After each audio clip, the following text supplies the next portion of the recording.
You know what kind of videos I've been seeing a bit of right now, even though I think it's almost a month gone at this point, is Christmas haul videos. Now I did end up getting myself a gift, but can you imagine if you were a kid in the 1970s and you got this Mattel Knit Magic So Easy knitting machine? This is basically a toy CSM. It's not quite big enough to make adult socks, but let's take a closer look, shall we? We've got the instruction booklet, very important. Ooh. Mattel's finest knitting machine. A little darning needle, although it looks like either a dog or a kid chewed on that. And a few pieces broke. So I thought it would be really fun to play around with a knitting machine toy and see what exactly we can make.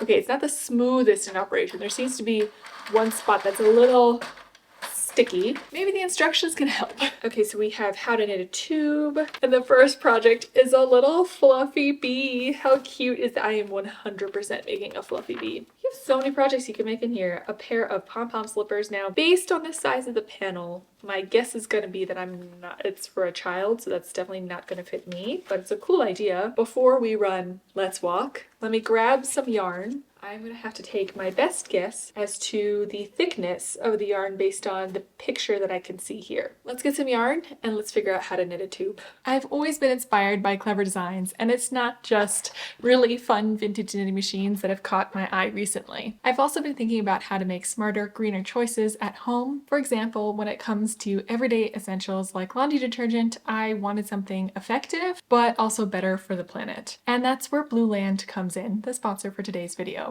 And their laundry kit has really changed the way that I think about and do my own cleaning. One of the first things I loved about Blueland is that they use no single-use plastic. Everything from their bottles to their shipping labels is designed to reduce waste, and their laundry tablet packaging is even fully compostable. It's such a simple way to cut down on unnecessary plastic without sacrificing convenience because they offer subscription refills. Plus, their products are hypoallergenic and free from harmful ingredients you don't want around your home, like phosphates, parabens, VOCs, phthalates, and more. And like I said, it is effective. You might be wondering if it actually works, and I do actually find these tablets are very effective. They lift even the toughest stains from grass to food spills, which, let's be honest, happens a lot as I'm very uncoordinated and I tend to drop all of my lunch all over myself and I play soccer. You don't even need a rinse aid. Switching to Blueland has been such a win for me. It's one small change that really adds up over time. All you have to do is click my link down below or scan the QR code to get 15% off of your first kit. Thank you again so much to Blueland for giving this offer to my viewers and for making videos like this even possible. Let's get back to having some more fun with my vintage knitting machine toy. Now, because we're going to be making a fluffy bee, I decided to find some of my golden/yellow thread, but I don't know if it's too thin because this is kind of sock weight yarn and it looks a little bit thicker maybe on the screen. Nutella really wants to join in with what we're doing. Oh, good job. Is this a good yarn choice? Yeah, you approve? Yeah, okay. Okay, we're gonna follow this instruction book together, okay? To make a tube. Well, lesson 1. You studied it closely? Okay, good. I did not. Move this, oh, there is a switch. It goes P and T. Oh, P? Oh, maybe I shouldn't have done that. It wasn't T, which I wanted. Oh, I regret that action immediately. Oh, now I have black stuff on my hands. Good, good, good. Move the switch to the tube. Oh, one is plain, which means that you can knit more easily back and forth. Okay, and then the other one is tube. Okay.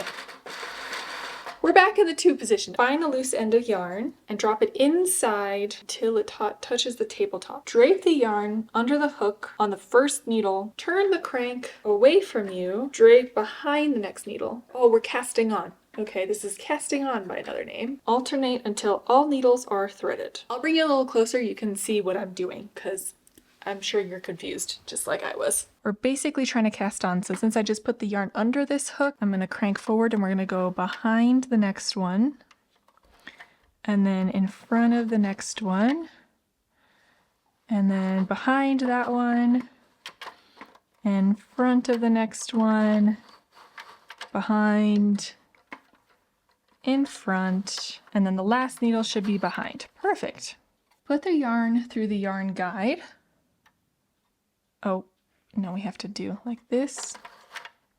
And then like that. Raise the tension arm. Slide your yarn into the top slot. Oh, like this. Okay, like that.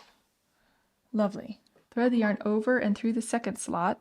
Oh, it's like this. Okay, so we're weaving it like that. Oh, interesting. That's a really nice, that's kind of like the tension in between my fingers when I'm knitting. I have it woven through my fingers. That's kind of what this is doing. And now you are ready to practice knitting a tube. I'm gonna start cranking in a second, but the main thing that worries me about this knitting machine setup is that there are no weights on the inside of this machine, or like pulling down on the knitting work as I'm knitting. And I can't 100% see the whole action of the needle as it's going down, because there's some bits that are obscured, but I don't know if there's something like a sinker plate, because either the weight or the sinker plate helps those stitches form. And without either of those, I mean, I guess there has to be a sinker plate that I just can't see. I'm just gonna keep knitting and see if we're forming stitches or if we're forming problems. Yeah, there's bits of it where it's a little catchy. We're already on the second row of some of the stitches. It's looking good. Okay. Oh yeah, there's a few times where it just gets a little, I have to rattle it a bit. It runs smoother in the other direction. I'm just gonna keep going and see how many rounds we can do. It's really not having a good time.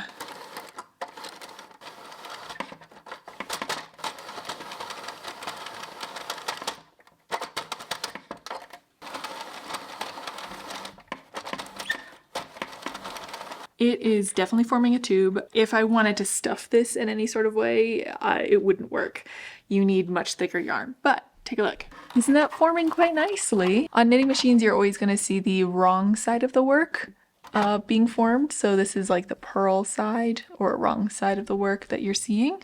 But so far, no missed stitches or anything like that, nothing dropped, and it's looking quite good. So to get it off, I usually just hold it like this. What does our first piece look like? Oh, it's cute. Okay, that works so well. You can actually pull it a bit, but the yarn is definitely way too thin if we wanted to stuff it with anything. Let's go find some thicker yarn, but that worked really well. This is really sweet. Okay, I went searching through my stash and I found this pink yarn, but I don't know if it's quite thick enough. So step one is just gonna be to try it and see if we get anywhere. I wonder if there's some sort of like oil or silicone that I could use on these parts to loosen them up some, but I feel like there's some things that are unintentionally solvents or dissolvers for plastics, and I don't know what type of plastic was used in the 70s for this, so I don't know that I want to risk it.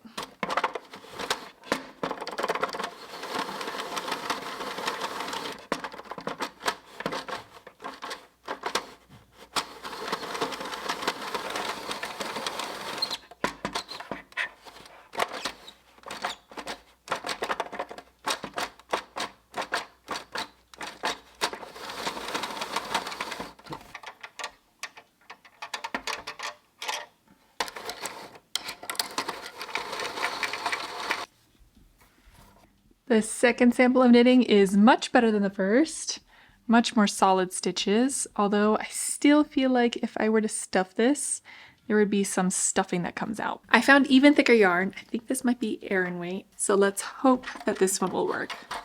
Let's start by casting on again.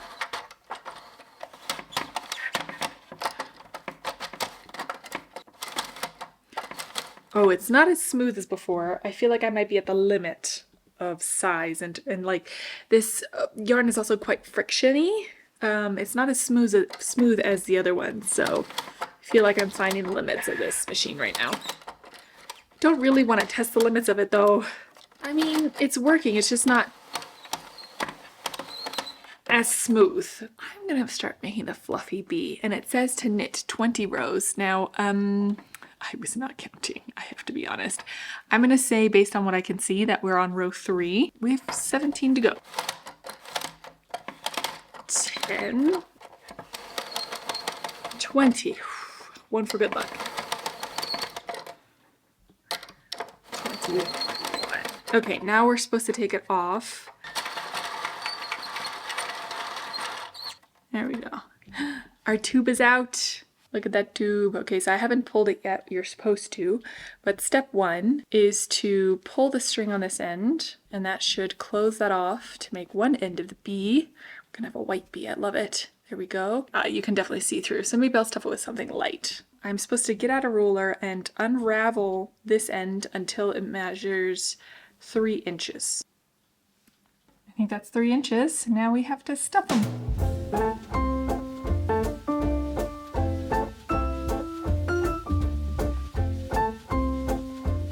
Okay, it got a little too dark for me to continue working on my little fluffy bee yesterday. We have the little bee puff body done, and today we need to make the wings. The wings are made the same way as the body. Also, in my last video, a lot of you commented that you love this green top, and I love it too. It's really nice. It's a wrap top that opens in the front, and you were asking if I knew what the pattern was, and unfortunately this is a thrifted vintage sweater. I've never found a pattern for it.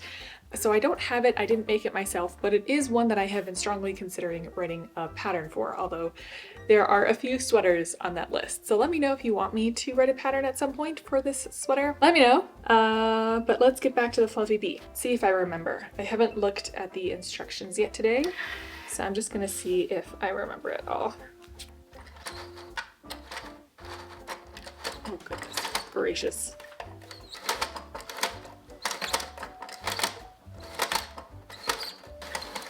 One,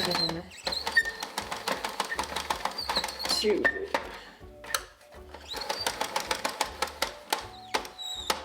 3, 20, and 1 for good luck. There we go.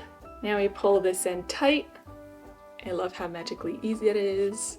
Stretch this out, and that'll become the little wings. How cute. The little flappy flaps.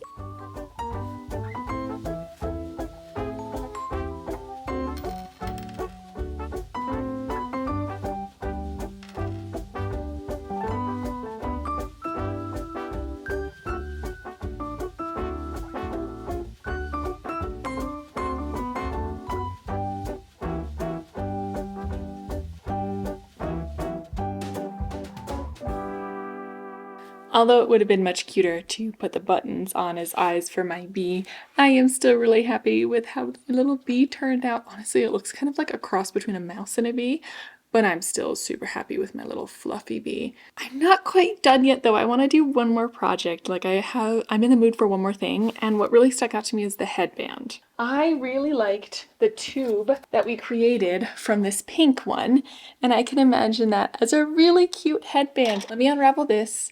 Let me cast on again, and we'll make a headband.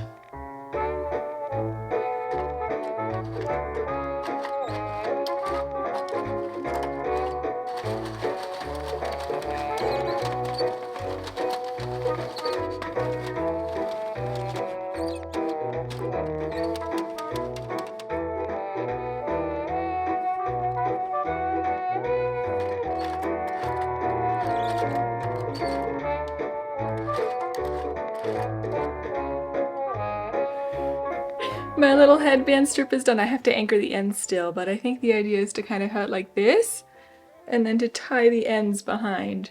And then oh my god, I love that! Let me finish the edges, and then I'm going to show you my final look. I just anchored the edges, and without thinking, I snipped off the long tails! So now I have to re-add long tails so I can tie this headband on. Oh, that was a little silly. Okay, the tails are attached again, so let me try this beautiful headband on. Gosh, I'm terrible at tying knots behind my head. I might tie it the other way and then turn it around because I have so much frizzy hair in the back right now that I'm just gonna tie it into my hair. I'm not much better at tying knots on top of my head either. I'm not good with hair. My headband! What do you think? Oh my gosh, I love it so much. I have a headband and a little bee. What do you think? If you would have gotten this gift as a child, do you think your spark for knitting machines might have started much sooner? I think mine might have started way, way sooner, and my knitting machine collection would have been far more out of hand than it already is. So maybe it's a good thing I didn't get introduced that early, but I think it would be so amazing if it were still produced, or maybe I just didn't find it. The other thing that I found is this magazine from the 70s. It's not exactly the same knitting machine, but it's very, very similar. It looks nearly identical, and there's a bunch of projects that you can do in here. But one thing that really stuck out to me is, do you see this blanket? Doesn't it almost look like a Hexie Puff blanket? Also, in case you didn't know or you didn't hear about it, I have decided to open up a P.O. box. So just in case you're interested in contributing to my Hexie Puff blanket, you are free to send me some Hexie Puffs. I have a community post with some more information that I will link in the description box below. Absolutely not required to do so. Anyone who's even considering sending me some, I am so thankful. I am going to cherish any and all Hexies I receive. What do you think? Should I try some more patterns out of this in the future? I also have some other vintage knitting toys that I think could be interesting to try out, something that I've never seen before and I don't think is produced anymore. So we can either try more with this or try some of my other fun toys. I know that we're all probably quite limited on time, so thank you for choosing to spend some of it together with me. I hope you enjoyed today's video, and I'll see you again really soon, hopefully. Bye.